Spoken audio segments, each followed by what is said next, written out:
Hi, this is Peter Savio. Today I'd like to do a short video and talk about a report that recently came out from the Grassroots Institute of Hawaii. And this report was supposed to show that mainland and foreign buyers had little to no impact on the pricing in Hawaii's market.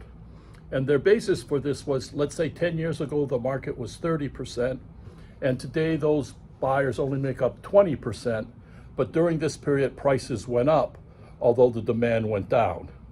Actually, the numbers may be correct. The conclusion is absolutely wrong.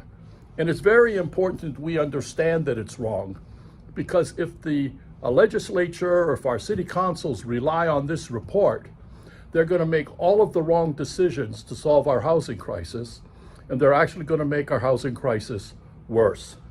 Because what they're telling you is if we remove the regulations, we solve the problem. That the problem is the regulations, and that's not true.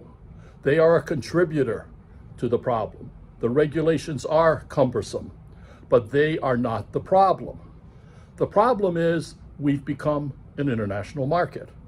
We are competing with mainland and the foreign buyers to purchase our real estate. Hawaii is a great place to live. Wonderful climate, wonderful environment, beautiful beaches, wonderful people. People want to come here to retire. And that's what will happen if we remove the restrictions. We, in effect, will open our market to where building will start to boom, more units will be built, but they won't be sold locally. They'll be bought by all the mainland buyers who would have gone to Florida, but now can afford Hawaii because our prices went down. And that's actually what this government report, not government, but that's what this Grassroots report proved, that the buyers started driving our market 10 years ago and before that, where they represent 30% of the market. Today, they only represent 20% because they've driven the price so high, all of the 500,000, 600, 700, 800,000 buyers fell by the wayside. They couldn't afford to buy.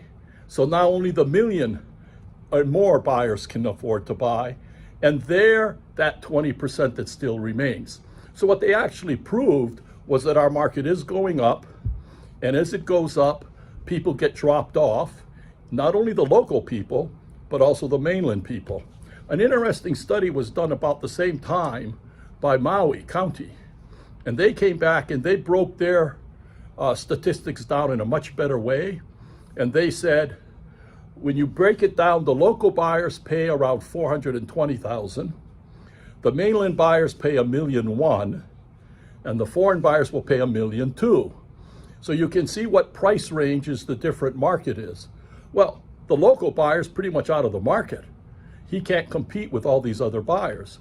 The other problem is you have the mainland buyers come, and they usually have the cash because they're retirees. They're not working here. They're coming to retire or buy a second home or vacation homes. The Maui report also showed that something like 20% of their inventory was vacant, which means people are holding them for vacation homes, etc. The other interesting statistic was that 70% of their buyers did not plan to reside in the unit they purchased. So again, these are the statistics, I think, on the Maui report that truly reflect what's happening in Hawaii. How the Grassroots Institute report managed to be so far off target is sort of typical of Hawaii. We look for the quick, easy solution. We don't want to offend anyone. We don't want to embarrass anyone. So we blame the government regulations. If we removed all of our regulations, we will actually hurt the people of Hawaii. Before we remove the regulations, we need to set up a structure that will keep local affordable units available for local families forever. We have to accept the fact our competition is not here in Hawaii, our competition is from out of state. We have to accept the fact we are a unique location. We have to accept the fact that we have become an international market. If you wanted to know what values would be without outside influence, you would figure out what would real estate cost if it could only be sold to people working in Hawaii. In other words, you tie the income to the wages that are being paid. because that's what a normal real estate economy would do. You'd be selling houses to people who live in a community. But in this case, we have a lot of outside influence. So the solution to take them out is just use our incomes to figure it out. And I think the Meyer report did something like that. And they showed our market on the average should be 420 for a local family. And even that I think is a little on the high side, but let's assume that's the number. Well, today our affordable houses are 700, 750, and the government tells you those are affordable houses. The reason they do that is because they're tying everything to what the outsiders pay. So again, we've distorted our market. The government does not understand the market, and all of their solutions will fail. So when the government and even the politicians running today tell you, we're going to use government land, it'll be cheaper, it'll be freer, we're going to build mini units, we're going to build this and that, we're going to use the Singapore example, we're going to use the Japan example, they're all wrong. It's not going to work. Hawaii has a unique set of circumstances. And I've been trying to explain this to the Democrats for years. And I remember back when they were doing land reform, I told them land reform keeps people out of Hawaii. Oriental buyers don't like leasehold. Mainland buyers don't understand it.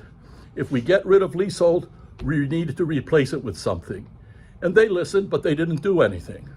Recently, about 4 or 5 years ago, I was down at the legislature talking about how to solve our housing crisis. And the chairman of the committee looked me straight in the face and said, Mr. Savio, we don't care. We don't care what the solution is. We're busy today. We don't have time to listen. And I said, well, I only have 3 minutes. It won't be that long. He said, no, we'd rather you not tell us because we just don't have time. So I got up and left. That's what's happening. They really don't care. They don't think it can work. Yet I've proven it can be done. As a private developer, I've done thousands and thousands of units, going as low as 20, 30% of median income. You think they would look at what I'm doing and say, well, what are you doing? How does it work? Can we make this a bigger, more productive program? It was interesting, the Republicans asked me to come to speak to them about housing. And I did, and it was amazing. They got it. They understood. They were so happy. And I think what we've been talking about with them is going to become their housing platform. I encourage everyone to consider the Republican plan for housing. It will work. It's the only solution we have, and we don't have time to wait. The Democrats have failed, and they're going to continue to fail because they don't want to accept what the problem is. They want to keep on treating the symptoms. They want to make promises. They talk a good story, but all of the programs they're recommending now will fail because they do not understand the market. Again, I encourage you to listen to the tapes I've been doing. I'm trying to explain in my own simple, unsophisticated way what I see happening in the market.